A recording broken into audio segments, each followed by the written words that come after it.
Good afternoon, everybody. Good afternoon. Thank you. All right. Today we have Jake Sullivan, the President's National Security Advisor.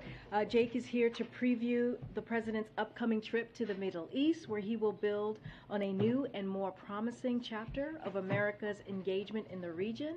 And I'm going to let Jake take it away, and also he'll take some questions afterwards. Jake, it's all yours. Thank you, Karine, and thanks, everybody. I'm going to lay out a little bit of the context for this trip, make a couple of comments on tomorrow's bilateral meeting with President Lopez Obrador of Mexico, and then I'll be happy to take your questions. But I appreciate you bearing with me as I try to lay out some of the elements of the President's thinking as we head into this very important trip. Tomorrow, President Biden will depart on a trip to Israel, the West Bank, and Saudi Arabia, where he will attend a major Middle Eastern summit. This trip will reinforce a vital American role in a strategically consequential region. And also, it will reinforce that our role is different today than it was 20 years ago on the eve of the war in Iraq.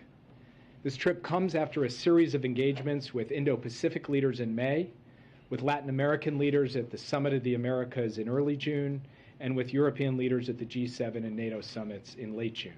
It is his first trip to the Middle East as president. It is precisely because the world is becoming more geopolitically competitive, especially in the Indo-Pacific and Europe, that we need to remain intensively engaged in the Middle East. The Middle East is deeply interwoven with the rest of the world. And if we act now to create a more peaceful and stable region, it will pay dividends for the American national interest and for the American people for years to come. President Biden's fundamental objectives when it comes to the Middle East are straightforward. A region with more stability and fewer wars that could draw the United States in. A region that is less hospitable to terrorism that threatens Americans. A region that is helping address global energy security at a moment when Russia's war against Ukraine is roiling global energy markets. A region where no foreign power can dominate or gain strategic advantage over the United States. A region that is making progress towards greater human rights and greater human dignity. And despite ongoing challenges, the Middle East President Biden will be visiting is more stable than the one we inherited 18 months ago. We inherited a war in Yemen that was causing widespread death and suffering. We now have had more than 3 months of a ceasefire in Yemen, the longest peace in 7 years. In Iraq, we kept up pressure on ISIS, significantly degrading their capabilities, including by taking out its emir, allowing us to end the U.S. combat mission and transition our military presence in Iraq to focus on training Iraqis. We've reunited our partners to ensure that it's Iran, not the United States, that is isolated until it returns to the nuclear deal. And the frequency of Iranian-sponsored attacks against our forces in Iraq and Syria has dropped dramatically. We've reestablished diplomatic ties with the Palestinians that had basically severed under our predecessor. Working with Congress, we've restored approximately $500 million in support for Palestinians, and we've reaffirmed unequivocal U.S. support for a two-state solution, which had come into question over the previous 4 years. And under President Biden's leadership, we helped end a war in Gaza, which easily could have lasted months in just 11 days. In Saudi Arabia, we've reversed the blank check policy that we inherited from the previous administration, while continuing to work with Saudi Arabia on critical priorities for the American people. We released the intelligence community report on the murder of Jamal Khashoggi. We issued new sanctions, including on the Rapid Intervention Force that was implicated in that murder. Our diplomacy with Saudi Arabia is now delivering results, including a truce in Yemen, a more integrated GCC, progress on energy security, and security cooperation against threats from Iran.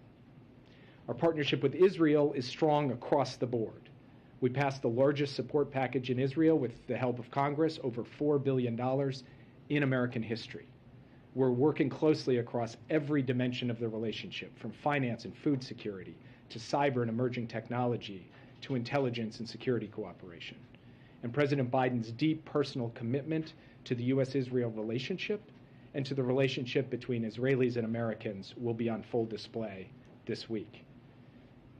In sum, the region is less pressurized and more integrated, with countries increasingly setting aside both old and more recent disagreements to work on practical initiatives in energy, technology, infrastructure, and more. We are clear-eyed that the region remains full of challenges and threats, from Iran, from terrorist groups that still operate in a number of countries, challenges in the ongoing conflict in Syria, challenges to human rights and human freedom. This is why the President believes there is no substitute for the power of face-to-face diplomacy.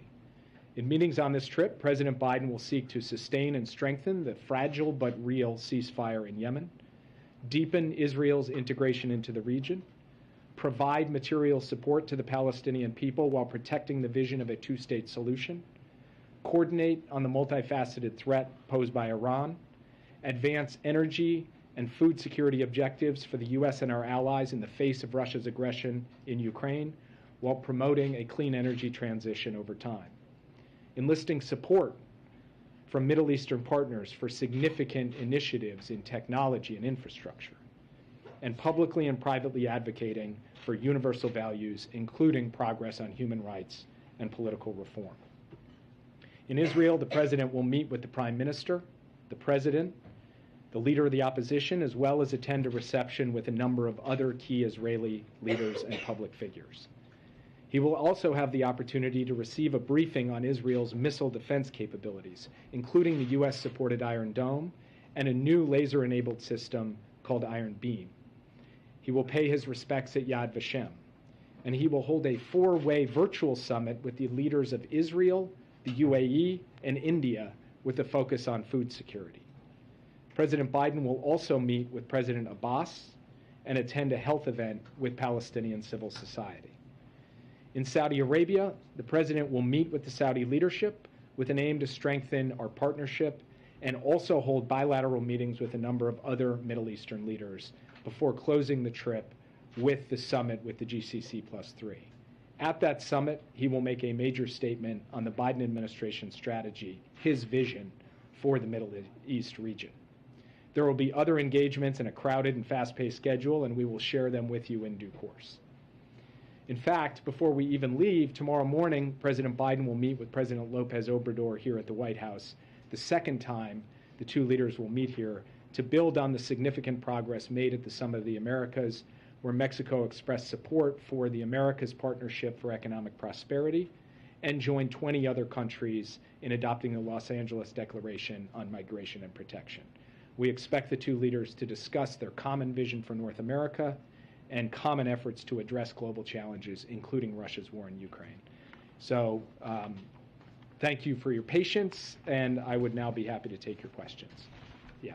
Jake, has the President reached out to Jamal Khashoggi's family ahead of his trip to Saudi? We have had contact with Jamal Khashoggi's family. The President has not himself spoken with them, but he has been focused on this issue from the beginning. And as he said when he took office, and as we have stuck by since then, our goal has been to recalibrate but not rupture the relationship with Saudi Arabia, to end the blank check policy, and to seek accountability. That's why we released the intelligence community's report on the murder of Jamal Khashoggi, and it's why we have issued 76 visa bans in addition to sanctioning the Rapid Intervention Force. But in your remarks, you mentioned human rights multiple times. You know, during the campaign, the President said Saudi should pay a price. He referred to them as making them a pariah state. When it comes right down to it, isn't this trip proof that strategic interests, including oil and gas, when it comes right down to it, are always going to override something like human rights? America's values, human rights, are a strategic interest of the United States. So is energy security. So is stopping terrorism. So is seeking peace in a place like Yemen. So we are trying to do multiple things all at once, advance along a number of different tracks. One of those tracks is, in fact, ending the blank check policy. And as I said before, the basic thrust and purpose of our policy with respect to Saudi Arabia has been to recalibrate the relationship, but not rupture it. We have stayed true to that from the beginning of this administration. The President believes that he can deliver concrete results for the American people, for the interests of America's national security. One of those is the horrific war in Yemen, where I've stood before you before and been asked questions, very tough but fair questions, about what the United States was doing to bring peace to Yemen and what a high priority that was. We are now heading into the 4th month of a fragile but real ceasefire, the longest peace since the war began more than 7 years ago. That is a genuine result of both intensive diplomacy in the Middle East and intensive engagement by American leaders, starting with President Biden. That is just one of multiple priorities that every American should be able to agree can help contribute to a more stable, more just, more prosperous region that's fundamentally in our interest, and that's why we're going to the Middle East. Yes. Thank you, Jake. 2 questions. One, will the president be photographed shaking hands with the Crown Prince or meeting with him while in Saudi? The president will have the opportunity to have a bilateral program that will involve the king, the Crown Prince, other ministers of the Saudi government, and in terms of the precise modalities, I'll leave that to the folks who are actually organizing the trip. And as you've been planning this trip, has the president expressed any regret for the language that he used to describe Saudi Arabia on the campaign trail? The president has not expressed regret about his statements. What the president has been focused on is his view that the United States has important interests to advance and protect, including in partnership with Saudi Arabia. And among other things, we have to work on increasing the prospect for peace in the region, for Israel's integration into the region, for the war in Yemen, as I mentioned before, for energy and food security, and for many other things. And he also has a long and consistent record going back to his days as senator, including his years as vice president, including his time as president, where human rights is going to remain a feature of his agenda and an important feature of his agenda, and it will be on display while we're on this trip as well. Yes. Thanks, Jake. Now, the president said in NATO that he would be asking GCC countries about increasing oil production, but the Saudis and UAE have indicated that their capacity to increase production is limited. So what does the administration view as possible as far as an output increase from those countries on this trip, if that comes up? Well, first, we've already seen OPEC take a meaningful step with respect to the increase in oil production in the months of July and August. That was a positive step. We welcomed it. And we will have the opportunity among this very broad agenda to talk about energy security with the leaders of the OPEC nations in the Middle East, just as we discussed energy security when he was on his trips in Europe and in the Indo-Pacific. And we will see what results come from that. Ultimately, that will be up to the OPEC countries to determine. And so I don't have anything to say from this podium right now because those discussions are best confined behind closed doors. But we do believe there is a capacity for further steps that could be taken, and we will see how that unfolds as we go. So you're not asking them for a specific figure? I'm sorry? You're not asking them for a specific figure as far as output? In terms of specific figures, all I will say is that we will convey our general view, as I have publicly from this podium, that we believe that there needs to be adequate supply in the global market to protect the global economy and to protect the American consumer at the pump. We'll always advocate for that. We'll advocate for that publicly. We'll advocate for that privately. We'll coordinate with leaders around the world, including in the Middle East, on that issue. Yeah. Thank you, Jake. Just to follow up on George's question, does the president believe right now that Saudi Arabia is pumping enough oil to bring gas prices down? So I'm not going to get into a specific characterization on what constitutes enough. What I will say is the president believes that the price of gas is too high and that we need to do more with respect to global energy supplies. And he will take every step in his power, both here at home and in terms of his diplomatic engagement in the world, to try to bring that about. Just more broadly on the trip's purpose, do you see any potential to ease or smooth the relationship between Israel and Saudi Arabia on this trip? It is our hope and expectation that as we look out into the future, we can help facilitate Israel's deeper integration into the region across the board. Specifically with respect to Israel and Saudi Arabia, I'm not going to get ahead of very intensive work that will be done in the course of this trip. Any normalization of any kind would be a long process, but looking for progress and momentum in that direction is certainly something we are focused on as we head off to the Middle East. You mentioned until Iran returns to the nuclear deal. Is there a deadline that Iran has been given here?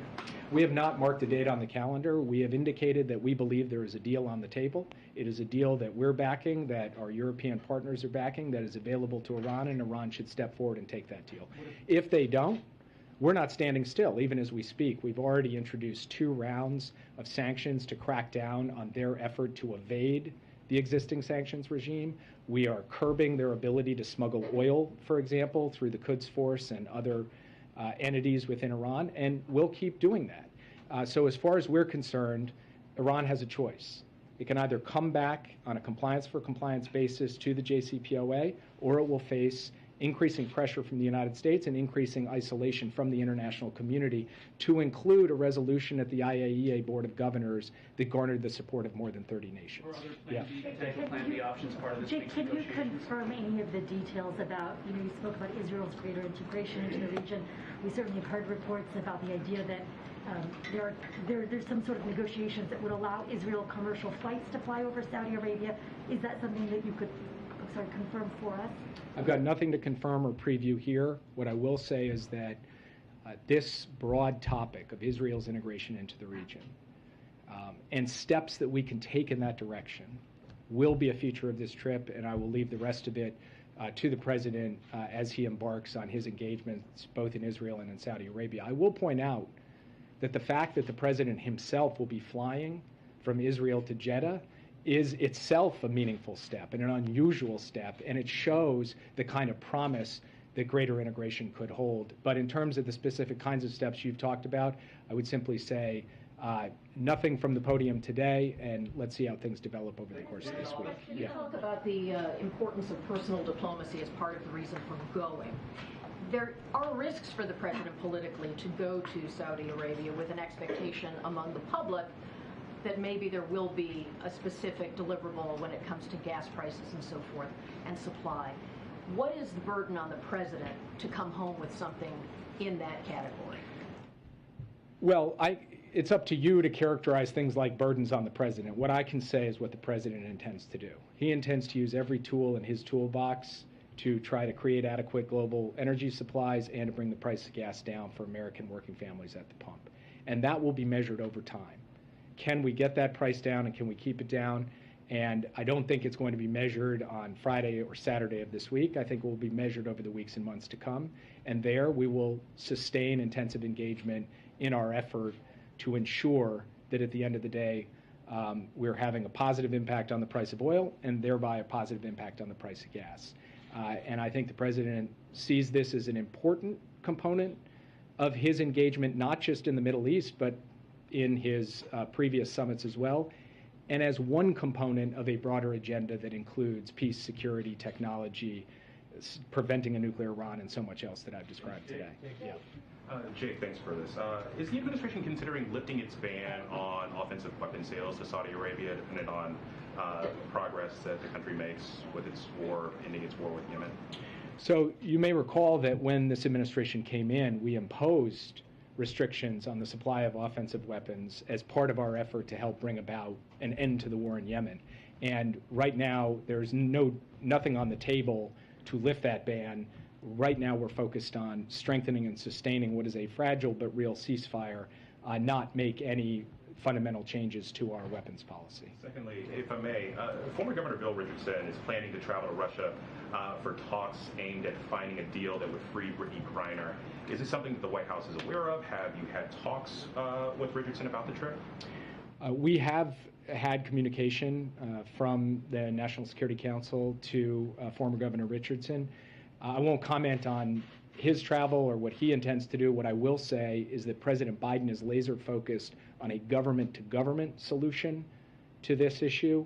As he indicated to Brittany Griner in the letter that he wrote to her, we are working directly with the Russian government through appropriate channels to try to bring a speedy resolution, not just to her case, but to Paul Whelan's case as well.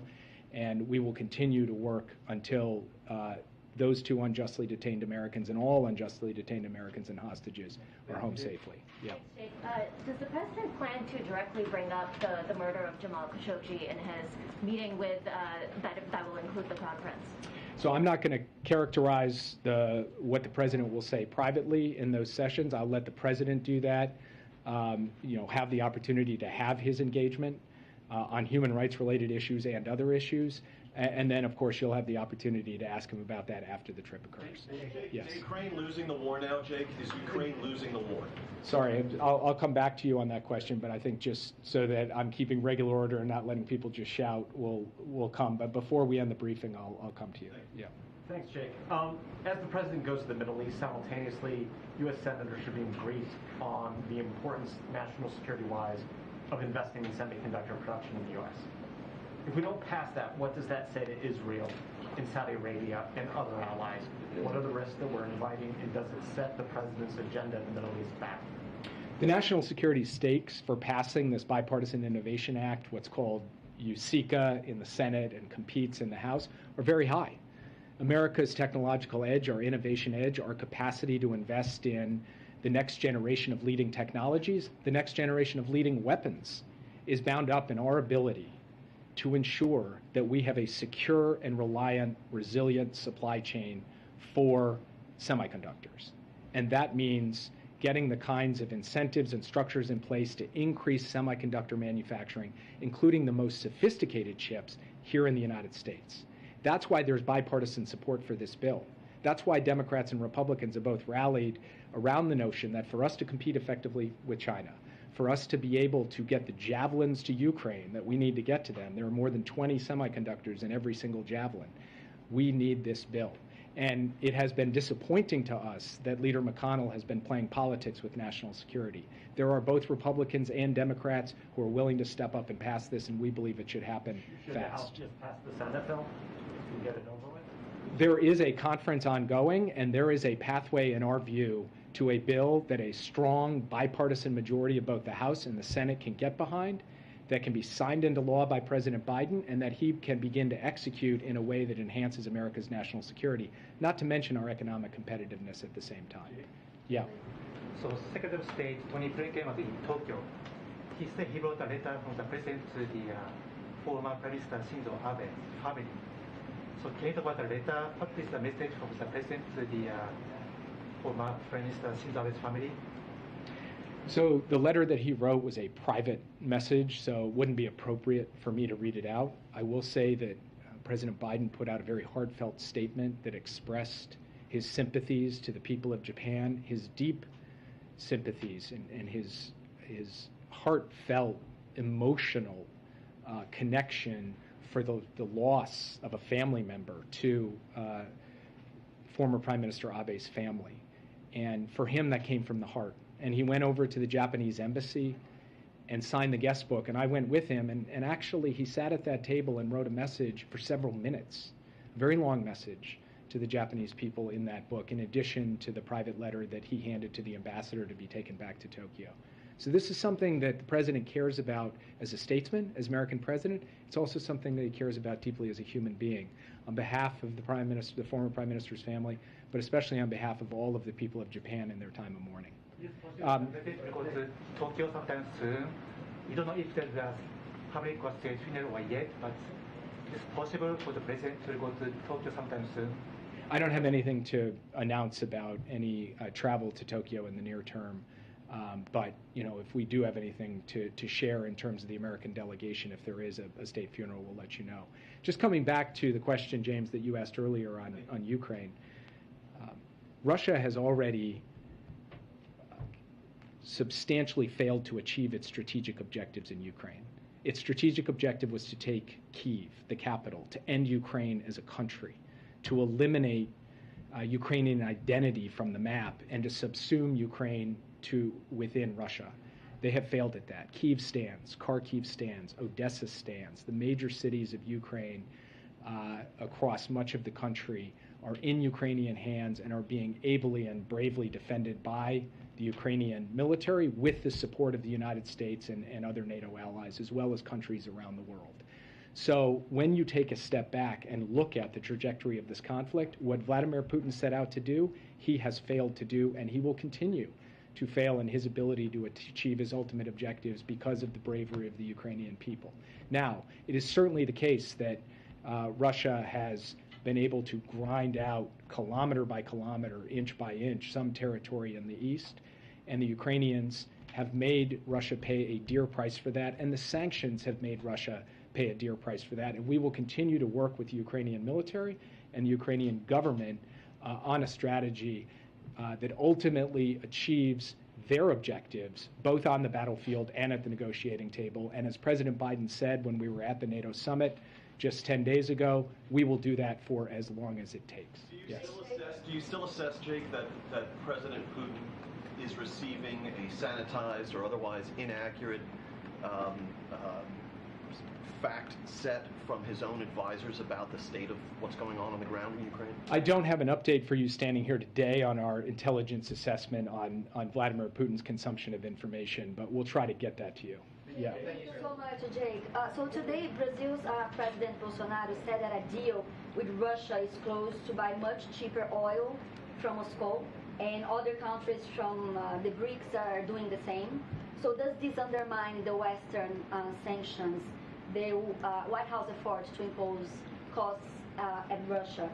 And what is the White House reaction to that? And another question, last week some Democrats in the House proposed an amendment to the defense budget to cut security assistance to Brazil if the Brazilian armed forces interfere in the Brazilian election in October.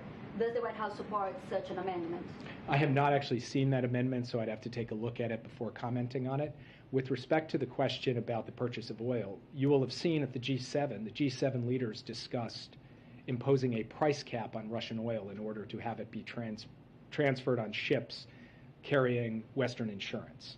A price cap, meaning that countries would have to agree to pay less for Russian oil than what the global market price is. If it turns out that countries are imposing their own price cap and it is a substantial denial of revenue to Russia in terms of their ability to sell oil, that is not the failure of sanctions, that's actually the success of economic pressure because it is driving down revenues for Moscow. And so from our perspective, I don't know about the specifics of what President Bolsonaro said today, but our fundamental goal with respect to approaching Russia's sale of oil onto the global market is twofold. One, reduce Putin's revenues, and two, do so while imposing the minimum amount of harm on consumers on the pump. That's our goal. That's what we're going to keep trying to do. Yes, go ahead. There are other countries who are buying the oil, Jake? I wanted to follow up quickly. Moments ago, you said that the United States was going to be working with Ukraine to craft a strategy that ultimately achieves their objective, both on the battlefield and at the negotiation table. You also noted that the major cities in Ukraine stand, but as you and the president work with Ukrainian leaders to figure out what that strategy is for both battlefield and negotiation table, if the Ukrainians decide that they want to claw back kilometer by kilometer, inch by inch, the land that has been taken by Russia, will the United States have their back? So we are in near daily contact with Ukrainians on the question of how to both deal with defending against Russian advances and be able to reclaim some of the territory that has been taken from them on a timetable that they are kind of working through. Those conversations are happening in military-to-military channels, and they're also happening at the political level, so we all have a comprehensive understanding. I'm not going to read out exactly what the details of those conversations are. I will only say that we believe that the fundamental purpose of our strategy is to put the Ukrainians in as strong a position as possible on the battlefield so that they are in as strong a position as possible at the negotiating table when diplomacy comes. And as President Zelensky himself has said, ultimately this conflict will have to be pursued through diplomacy, and that's where the United States is thrust in purpose. That's where the nature of our policy stands. And limiting principle for the United States in terms of either time or money? Well, first, we've imposed limiting principles in terms of exactly the types of systems we are prepared to provide, and for reasons related to seeking to deal with a circumstance in which some American capabilities, in our view, represent a benefit-risk analysis that runs against their provision. But from the point of view of a limiting principle on time, the president was absolutely clear on that. He said, as long as it takes, he meant as long as it takes, and that's where the United States is prepared to stand. And we believe that's where the broad global coalition of countries supporting Ukraine is prepared to go as well. Thank you, Mr. Sullivan. Yes. You mentioned during the president's trip to Israel that one of the meetings we'll be having is with the opposition leader. Can you talk a little bit about that meeting? Why are they meeting? What does the president hope to accomplish? So it's a standard protocol for an American president to meet with leaders across the Israeli political spectrum, and the reason is simple. It's because this president and previous presidents have wanted to display that the relationship between the United States and Israel transcends politics. It transcends parties. It doesn't matter who's in charge in Washington or who's in charge in Israel. What matters is that we have a foundational ironclad commitment to the security of the State of Israel and that our two peoples are joined in a common vision for the future. That's what he's going to want to put on display, and that is the message that he will convey through the totality of his meetings in Israel. Yeah. Last question, and then you mentioned earlier that Russia had failed to achieve its objectives, in particular taking Kyiv. Are you confident then that even if this war extends months, years in the future, that Russia will not be able to take Kyiv?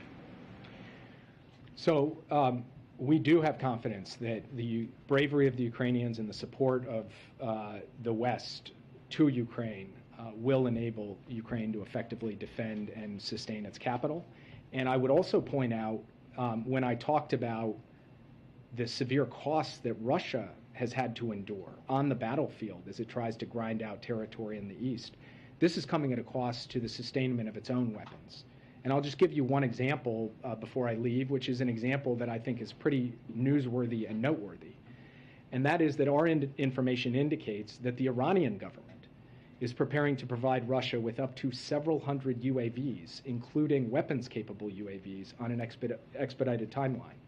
Our information further indicates that Iran is preparing to train Russian forces to use these UAVs, with initial training sessions slated to begin as soon as early July. It's unclear whether Iran has delivered any of these UAVs to Russia already, but this is just one example of how Russia is looking to countries like Iran for capabilities that are also being used, I might add, or have been used before we got the ceasefire in place in Yemen, to attack Saudi Arabia.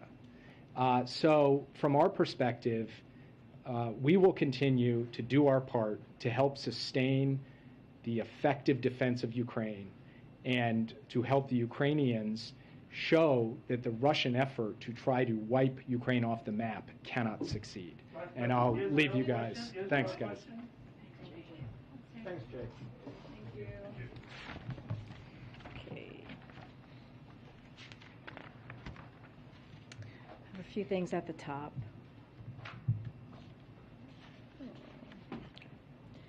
So on Wednesday, we will have new CPI inflation data, and we expect the headline number, which includes gas and food, to be highly elevated, mainly because gas prices were so elevated in June. Gas and food prices continue to be heavily impacted by the war in Ukraine, and there are a few important points to keep in mind when we get this backwards-looking data. First, June CPI data is already out of date because energy prices have come down substantially this month and are expected to fall further. The average retail price of gas was 11% higher in June than it was in May. And the cost of gas in July is already down 7% from the June peak. I have a chart here for you guys to see. The crude oil is the yellow, the crude oil is the blue at the bottom, and the retail gasoline price is at the top, and you can see the difference there.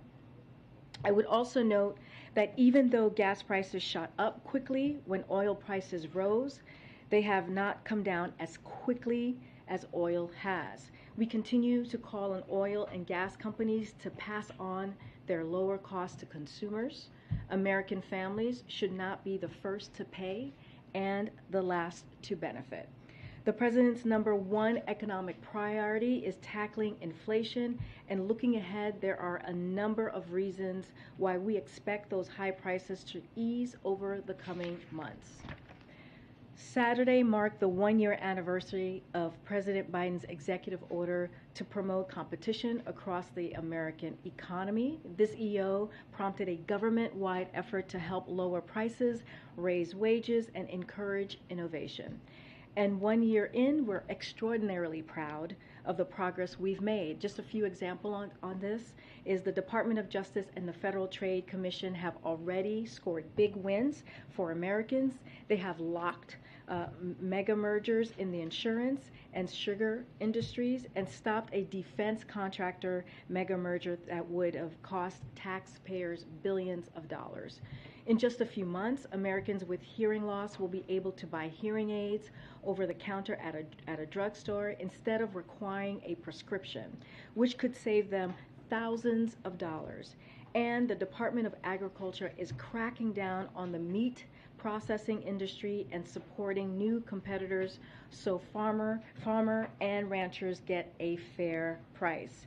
Our administration will continue driving structural change to produce lower prices, higher wages, and to make our economy dynamic and competitive. Following a briefing from NASA, the President and the Vice President will unveil the first color images from NASA's James Webb Space Telescope, the largest space telescope ever built. This is very cool. The high-resolution images will show light captured from galaxies that are more than 13 billion years old, formed shortly after the Big Bang. Thanks to the incredible NASA team, this work will help scientists answer some of the biggest open questions about how and why stars form and the habitability of other worlds as well. And that is it. Josh, do you want to kick us off? Sure. Thanks, Karine. Two subjects. Yeah. First, how seriously is President Biden weighing a public health emergency regarding abortion access? Does he have any concerns about what kind of impact that emergency could have on access? So Jen Klein spoke about this when she joined the briefing room on Friday, and she is, for those who don't know, she chairs the Gender Policy Council, and she has been leading the effort along with other White House offices within the White House on our response to Dobbs' decision, but also we have to also remember that we started working on this prior to that, prior even when the decision leaked, which was when SB 8 in Texas was passed. So this is something that this administration has been very laser focused on, but the team has been evaluating every option. When we looked at declaring a public health emergency, we learned a couple of things, and she spoke to this as well. I'm just repeating what she said when she was in the briefing room, which is, one is that it doesn't free very many resources. There's very little money left, about tens of thousands of dollars that have left because we have used it for other reasons. In particular, our COVID-19 response, the monkeypox, which is an issue that we're dealing with right now that we have been very aggressive on dealing with. And also, it also doesn't release a significant amount of legal authority, and so that's why we haven't taken that action yet. But as she has said, and as the President has said, that everything is on the table doesn't mean that it's off the table, and we're going to try and figure out every meaningful action to move forward. So we haven't taken it off the table, but there are components of this potential decision that has kind of given us pause and made us think a little bit deeper about doing that. And secondly, what's your message to gun control groups who say that today's event here at the White House was premature given the additional efforts that they say are necessary? So one of the things that I'll say about that is, so the President clearly welcomed the bipartisan bill on gun reform, and he was proud to sign it. We had more than 2,000 people out on the South Lawn, many from different parts of the community, many families who have suffered from gun violence personally, lost some loved ones, and folks who have been fighting for gun reform for a very long time, and also legislators and congressional members. And so while he has been proud to sign the bill, he understands that more can be done. He spoke about that in his speech today, in his remarks, specifically talking about banning the assault weapon, something that he led back in 1994, which sunset 10 years later. This is something that he is still going to continue to fight for, high-capacity magazines. But we do believe, and the President does believe, that the bipartisan legislation that he signed today on gun reform will start to save lives. And when you think about the red flag laws, when you think about how that, when it is enacted, it has been effective. When you look at Democratic states and red states, it has been effective. When you think about this so-called the boyfriend loophole, those things will help to save lives. Do we need to do more? Absolutely, and he's going to continue to do everything that he can, and remembering that this is the president that has done more using executive action to deal with gun violence than any other president at this time in their administration. Karine, one question, or two questions, but one question on the trip. Does the president plan to hold a press conference after his meetings with the Saudis? Right now, I believe, and we'll have more to share, he has that one press conference in Israel. I don't have anything else to share on what else on what other activities of the press conference, other press conference he may have. Okay, we would definitely appreciate one. Understood. About the visit. Understood. What was the president's response to a new poll from the New York Times today showing that 64% of Democrats say that they would prefer a different candidate in 2024? And I would also say from that very same poll, there were 92% of Democrats who support this president as well. Look, not get into politics from here or get into any political analysis. This is not something. There's going to be many polls. They're going to go up or they're going to go down. This is not the thing that we are solely focused on. We are focused on things like today, signing this bipartisan gun reform legislation, which will, again, save lives. Do we have more work to do? Absolutely. We're going to continue I was talking about inflation and how important that is a priority for this president, and how we have seen gas prices go down by close to 30 cents a gallon the past 25 plus days. That is something that the president's going to continue to work on, because we still need to give Americans relief. We have seen an economy that has bounced back from when he walked in to this administration over a year ago, after still dealing really in reality with a once-in-a-generation pandemic, and how we've been able to bring back jobs that we lost pre-pandemic, and also just continue to do that work. How we've seen unemployment at 3.6%, the jobs number that we saw last week at 375,000 jobs created in the last month. All of these things is what the president's going to continue to focus on. How do we deliver? Somebody was asking Jake about USICA, also BIA, and all the work that we're putting behind that, because that is a top priority for this administration, because we need to continue to compete with countries like China. So there is so much work to be done that the president's going to focus on and deliver as well. Karine, the event today included an interruption by the father of a high school student who was killed in Parkland.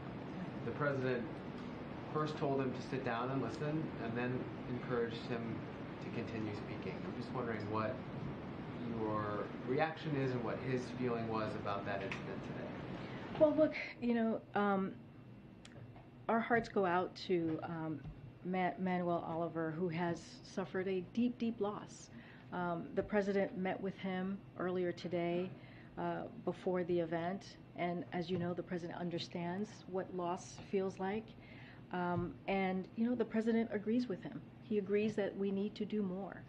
That's why in his speech he called on Congress to pass legislation that would ban assault weapons, as I just mentioned, and high-capacity magazines, strengthen background checks, and enact safe storage laws. This is something that is important, that has been important throughout the president's career as vice president, as senator. The president has had the opportunity, as I just mentioned, to speak with Mr. Oliver in the past, and he knows and understands that he is frustrated and that he's hurting, and rightfully so. His life was upended when gun violence took his son, and so we'll continue to engage with Mr. Oliver as Ambassador Rice has. When Cedric Richmond was here, they had met with him as well, and so we're just going to continue to do the work and have engagement with Mr. Oliver. Just to be clear, you said they met today before Mr. Oliver interrupted. Can you tell us what they spoke about this morning? I was not part of that meeting, so I can't speak to what they spoke on. But as I said, the president understands what loss feels like. Our hearts go out to Mr. Oliver, and I would never want to imagine what that feels like or want to go through what he's going through, that grieving process. And again, we agree with him. We need to do more. The president stated that in his speech today. He has mentioned that almost every time that he has spoken about gun reform and what needs to be done, what else needs to be done to really make a change. This is a public health emergency that we're dealing with when we talk about gun violence. So we're going to continue to do the work. Thanks for the question. Gosh, I'm going to go here. I'll come around. Thank you, Karine. I just wanted to follow up on Caitlin's question earlier. You mentioned some of the accomplishments of the administration, but that same poll that came out said that 63% of Democrats believe the country is headed in the wrong direction. How do you explain that? Well, we understand what the American people are feeling. We understand that. We understand that inflation is hurting families when they are around the kitchen table, when they're trying to figure out, how they're going to deal with gas prices at the pump, how they're going to deal with food prices as well. So we understand that families are hurting right now. That is why the president has been laser focused on making sure that we truly deal with inflation. And so, we've seen the gas prices go down. We believe that that is going to continue. That's going to be a trend that we will continue to see. The president has been working on this for months. And we have to understand how we also got here. We got here with the increase of gas prices and food prices because of Mr. Putin's war in Ukraine, and how, in particular, with food and gas, and how his unprecedented, brutal war on Ukraine has caused prices to go up. And so, look, the president's going to be focused. We have a strong economy. We are going to, as we're talking about inflation, our plan right now is to do that transition from the growth that we've seen in the economy to a more stable and steady growth. And we've seen that in the numbers last week with the jobs numbers, and we're going to continue to focus on that, give the Federal Reserve its opportunity, its space to deal with inflation. They have the best monetary policy to do that. But again, this is what the president's going to be focused on. We're not going to pay attention to polls. That's not what we're going to do here. What we're going to focus on is delivering for the American people. And lastly, is the president monitoring the wildfires in Yosemite? Is there any commitment from the administration on that? So I would have to get back to the team and lay out exactly what we're doing. We are in close contact, for sure, with local government, with governors in the state. This is something that we do monitor and have in the past worked hand in hand with local officials on the specifics. Oh, is it? Oh my gosh, is it time? Okay, let me take one more question. Go ahead. Thanks, Karine. Does the White House think abortion rights advocates are out of touch with the party, given the quote that Kate Bedingfield gave to the Washington Post this weekend? Let me just say this. What happened almost 2 weeks ago now was an unprecedented attack, right, on women's rights.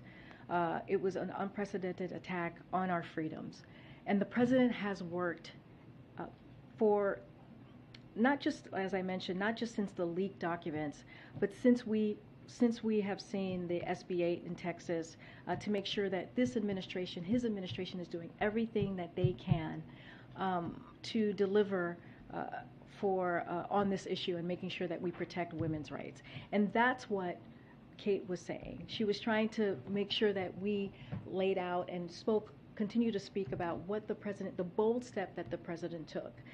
So we were responding to criticism in that particular article. That's what we were responding to. And we were responding to some activists and what they were saying in that article. And so we were trying to be very specific in that as well. But to say that the president has not been passionate, to say that this president has not been focused is just not true. And even when Jen Klein was here after the president signed the executive order, she talked about NARAL, she talked about Planned Parenthood and how they welcomed the steps that we took and what we are delivering on. Now, is there going to be more work and more work to do? Absolutely. And lastly, I will say, and then we have to go because you all have to gather, is that the president has always been honest about what needs to be done and what he believes needs to be done. Yes, we're going to continue to do the work in the administration, but really, Americans have to take it to the ballot. they have to make sure their voices are heard. And he also said, keep protesting peacefully, but also make sure that you take action and ask Congress to take action. And so that's what we were speaking to, and that's what the comments were all about, and we're going to continue to work on behalf of the American public. Thank you, everybody. Questions about pressuring Israel to divide Israel and Palestine?